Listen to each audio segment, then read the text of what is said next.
o'qituvchilar, ilmiy tadqiqotchilar, sohaga fidokor mutaxassislar, nufuzli mehmonlar va qadrli anjuman ishtirokchilari. Herkesga assalomu alaykum deymiz.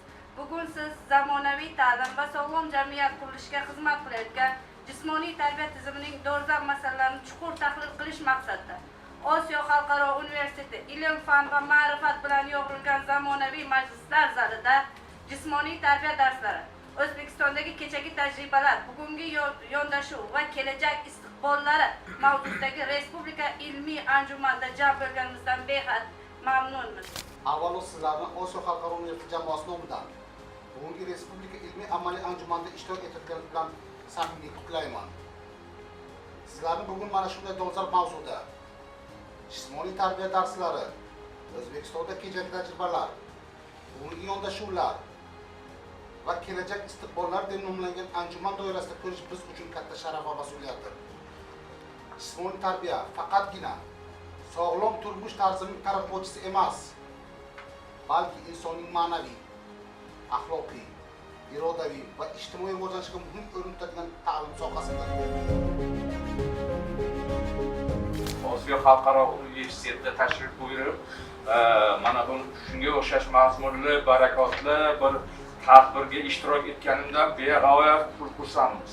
Buxoro davlat universiteti bilan Osiyo Xalqaro Universiteti jismoniy madaniyat ta'lim yo'nalishi, magistratura mutaxassisligi o'quvlarida o'zaro hamkorligi anchadan beri yo'lga qo'yilgan. Bu kafedra o'qituvchilari, kafedra mudiri, mana bu kafedra o'qituvchilari, albatta bizning shogirdlarimiz, Buxoro davlat universitetining bitiruvchilari, ta'lim yo'nalishini, magistratura mutaxassisligini bitiruvchilari.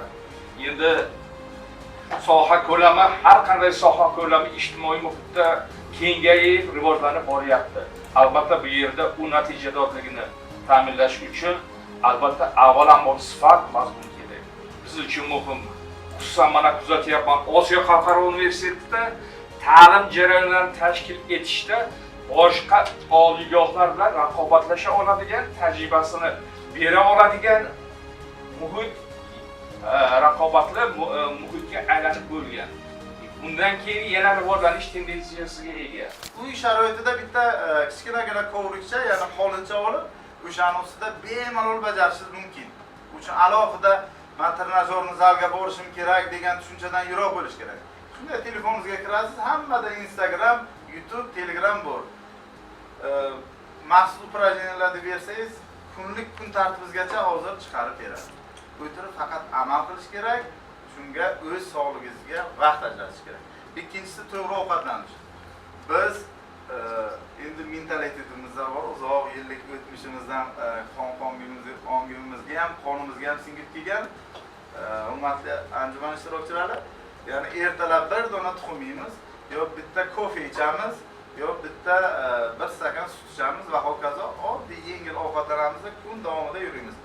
Bitta biroz shu topsak ovqat yeymiz, ishdan ortib, keyin kechqurun uyga borib, yonboshlab olib ovqatni yeymiz. Bizler görüşmekten keyif duyduğum akademisyenlerimiz, değerli hocalarımız, sevgili öğrenciler, hepinize Türkiye'den en derin, en kalbi selamlarımı, hürmetlerimi iletiyorum. Burada olmaktan, sizinle yine bir arada olmaktan, online da olsa çok keyif aldığımızı belirtmek isterim. Ben bu bir yandan da süremizde kısıtlı hemen ekranımı paylaşmaya.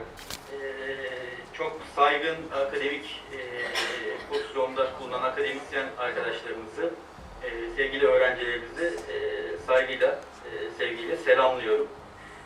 Konuya da başlamadan önce şöyle de bir girizgah yapmak isterim. En son Dünya Kupası'na katılma hakkı elde ettiğiniz Katar maçı, hatta onun öncesinde elde ettiniz. Son Katar maçıyla da bunun üzerine güzel bir şekilde pastanın üzerine bir çilek koydunuz. Hepinizi tekrardan tebrik etmiş olayım. Çok değerli sunumları dinledim.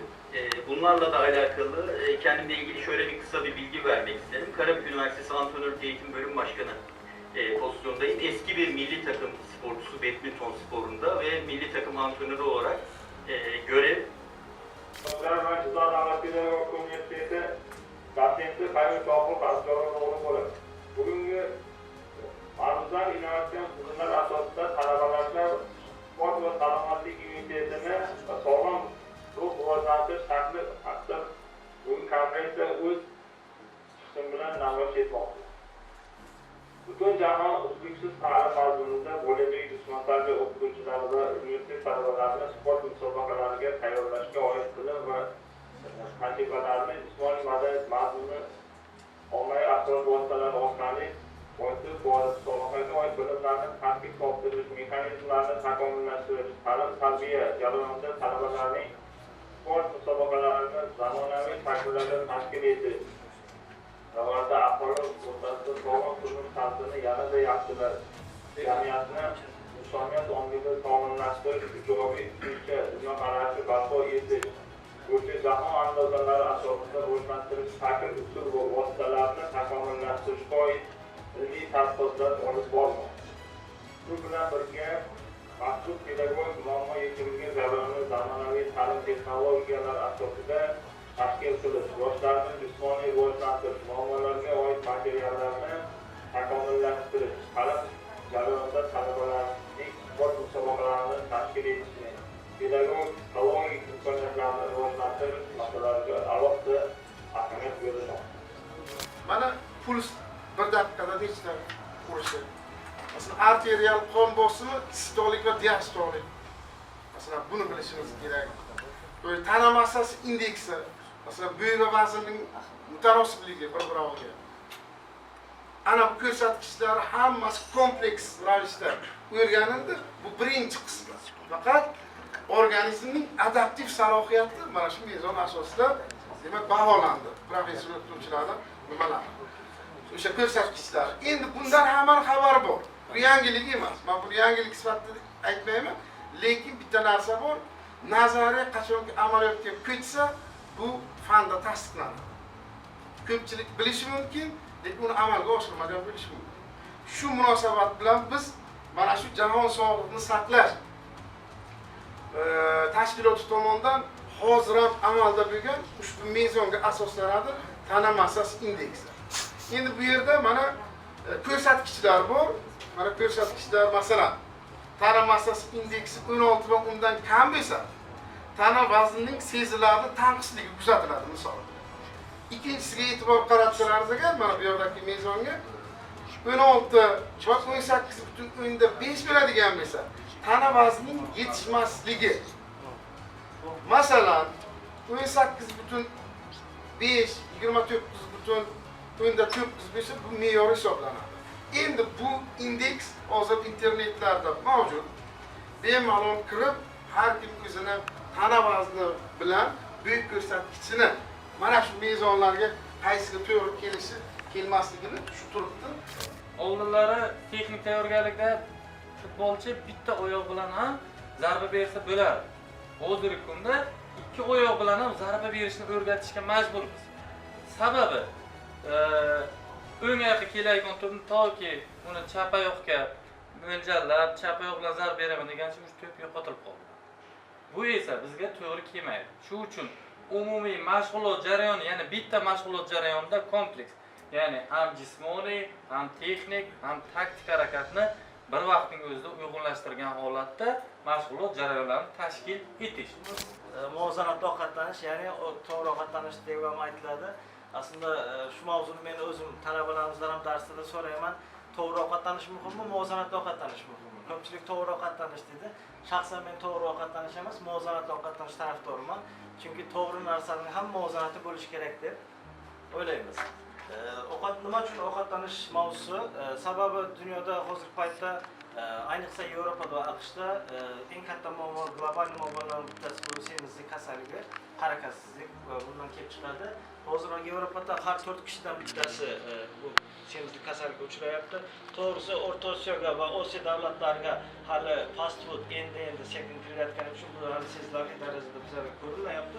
Lekin bu 4-5 yildan keyin bu ko'rinadigan belli bo'ladigan kelib qoladi, ya'ni statistik jihatdan. Endi semizlik darajasi ayni paytda ovqatlanish tarixda olib qaraydigan bo'lsak, millatdan oldin va millatdan keyingi tarixlarimizda da avval qadimgi Rim davrida yoki millatdan oldin 8 yil bo'lsa, hozirgi paytda Amerika Qo'shma Shtatlari dunyoning eng rivojlangan davlati hisoblanadi. 75 yil umr berilgan. Endi bu 75 yil umrni yuqorida ustozlarim aytib o'tgandek, bizlar uchun vaqtli va sog'lom yashash juda muhim, ko'p yashashdan. To'g'risi 75 yil yashash bu qanaqa yashash? Dori-darmon bilan yashashmi yoki qo'shimcha mahsulotlar bilan yashashmi? Shuning uchun 75 yil yashasak ham sog'lom va baxtli yashashga harakat qilishimiz kerak. 75 yilni. Endi mavzumuz ovqatlanish va uyquga keladi. Nima uchun uyqu bilan munosabat deyapmiz? 75 yilni oladigan bo'lsak, keling shuni 25 yil bizlar hayotimizda uxlab o'tkazamiz. Nima uchun desak, 24 soatimizni 8 soat uxlaymiz, 8 soat ishlaymiz, 8 soat shunchaki o'tadi. To'g'rimi? Demak 75 yilni 25 yil uxlaymiz. Demak uyqu bu darajada muhim bo'lmaganida bizlar Xudo tomonidan bizlarga 25 yil uxlab o'tkazmas edik. Shuning uchun uyqu ham juda katta ahamiyatga ega. Keyingi saytga o'tamiz. Ovqatlanishda bu yerda ovqatlanishda tanaga bog'liq albatta tana samantativ tana turlari bor. Bu yerda ektomorf, endomorf va mezomorf deb bilasizlar, hurmatli ustozlar. Birinchi inson tana turlarimiz bu yesa semirmaydigan inson turlari qatoriga kiradi. Bularning hazm qilish sistemasi tez ishlaydi. Albatta bizlar ko'rganda to'g'ri buning plyus tomoni bor, minus tomoni bor. Bular umuman organda mushak chiqarish qiyin, lekin bir chiqarsam umuman yo'qotmaydigan inson turlari hisoblanadi. Ikkinchisi esa bu yerda ko'ryapsizlar, endomorf bular yesa tez yesa ham ko'proq yesa tez semiradi va tez vazn tashlaydigan inson turlarida jamiyatimizning eng katta qismini shu shakllantiradi. Keyingisi uchinchisi esa bu tug'ilishdan yirik gavdalik. Xuddi tashqarida ko'rgan paytingizda Shukur domla misol berdi. Bunaqa bo'yi uzun gavdali, lekin bu xuddi sport qilayotgan kabi ko'rinadi, lekin sportga aloqasi yo'q, o'sha gavdasi yirik tug'ilgan. Koptokni berib qo'yish, o'quvchilarga, talabalarga yoki qanaqadir mashg'ulotlarni bajartirish deb o'ylardim, lekin bugun ko'rsak, jismoniy madaniyatni tagidan katta ilm bor ekan. Ham o'zi aslida hayotda har bir narsa ilmga asoslanishi kerak.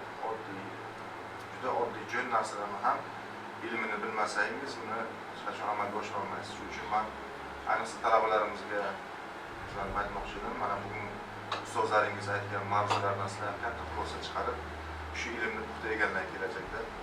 Sizlar ham shu ilmni egasi bo'lishga harakat qiling. Ko'ryapsizlar, qanchalik har bir narsani asoslab faktlar bilan aytyapti. Men bunaqa narsalarni bir televizorda bir ko'rgan edim. Shu Cristiano Ronaldoning nima uchun baland sakrashi, nima uchun zarbasini kuchliligini shunaqa faktlar bilan laboratoriyada tekshirganlarni ko'p qiziqqan edim. Lekin bugun o'zimiz olimlarimizni ham ishlarini ko'rdikki, haqiqatda har bir narsa ustida laboratoriyada tekshiruvni o'tkazganda tekshirib, tahlillarni, analizlarni qilar ekanlar.